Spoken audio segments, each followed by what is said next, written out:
5 minutes to the gentleman from California, Mr. Sherman, who is also the ranking member of the Subcommittee on Capital Markets. The gentleman is recognized. Today, the gross hypocrisy of the crypto advocates is exposed. For several years, they're screaming, "Don't touch crypto because it's innovative." And innovation is wonderful, and innovation shouldn't be stopped, and if we don't innovate, other countries will. Today, the crypto forces bring a bill up that has one purpose: block innovation. Why do we block innovation? Because there might be a competitive payment system to the crypto payment system. In other words, if the crypto bros need to innovate and create a better payment system, and if they face competition, we need a law to stop them. This is a bad bill if it did what the authors say it will do. But what it will actually do is hard to know because of how poorly drafted it is.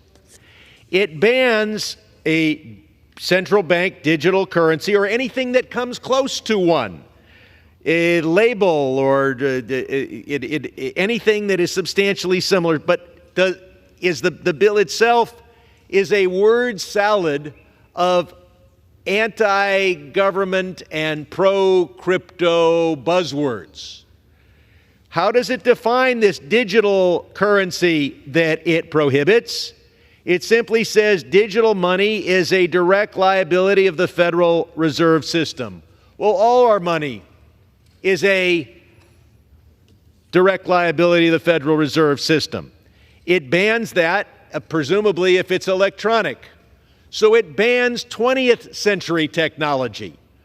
When the Fed buys $100 million of Treasury bills from a large bank, do you think that they put it all in armored cars and send it to J.P. Morgan? No, it's electronic. They're paying for it with a digital liability, a direct liability of the Federal Reserve System. So this bill, as it's written, not as it's oratorically described, would require hundreds of thousands of armored cars if we're going to do the business that we've been doing since the 20th century. So I would ask any judge interpreting this bill, keep in mind not the words in the bill, because, God, that would stop the 20th century technology and all of our major financial transactions, but the purposes of the author. And what is the purposes? The purposes is that we should not have an electronic payment system that does not achieve two purposes. Number one, the crypto bros must make a profit. And number two, it has to be a system that is effective for drug dealers and tax evaders. So judges interpreting this word salad that calls itself a bill should keep those two objectives in mind. So then we're told that we need a new payment system in this country so the government cannot freeze bank accounts because Canada froze bank accounts of anti-vax truckers.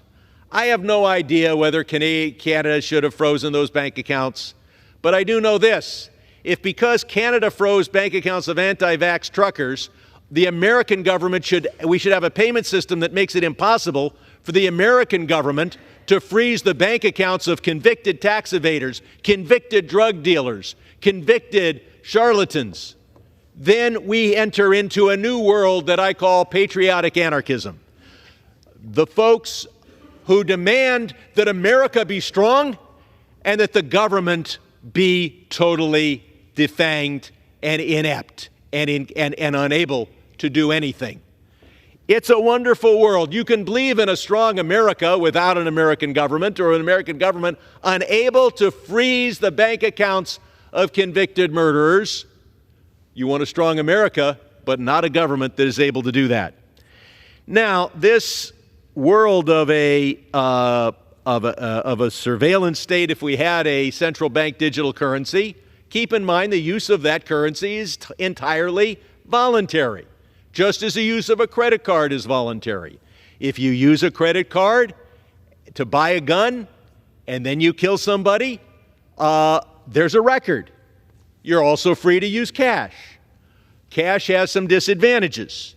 Now, though, In the example I just gave, those disadvantages are not apparent, but those disadvantages include that it's not electronic, that it's bulky, and that if you have over $10,000 you want to deposit in a bank, a report is made.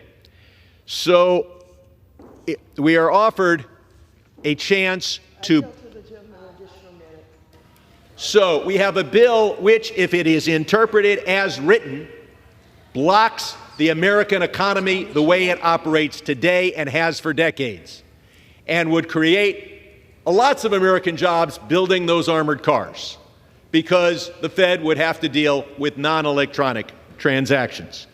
But if it's interpreted as intended, it is designed to create a world in which the American government cannot conduct a criminal investigation that follows the money, and if someone is convicted, their bank accounts cannot be frozen, because we have a new payment system without bank accounts that are not subject to being frozen. So vote against this bill because of what's in it.